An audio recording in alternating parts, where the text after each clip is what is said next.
वायसा प्रावड़ो खबर सिलसिलो जारी आहे। खबर शेयर कंदा यूसी वॾा माशून का। यूसी वॾा माशू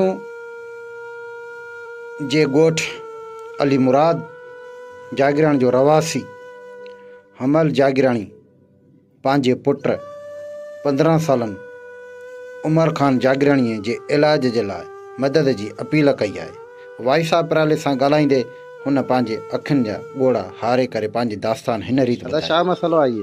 पंहिंजी मिसकिनी हाल आहे असांजो। ॻोठ अली मुराद खान जागिराणी, नालो हमल खान, पुट जो नालो उमर खान आहे। का शइ न मूं वटि रही आहे। प्लाट खपाए, मां का शइ न रही आहे। बचनि जे हिन जे इलाज कयो।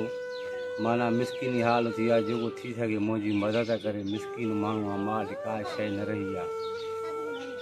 घणा बचा अथव इहे तव्हांखे? 3 पुट आहिनि, 4 न्याणियूं आहिनि। घणनि सालनि खां वठी इहे बीमार आहे? इनखे 9 महीनो थी वियो आहे। डॉक्टर छा था चवनि? छा आहे, कहिड़ी बीमारी आहे? मोटाए था छॾनि, छिन था चवनि अंदरि।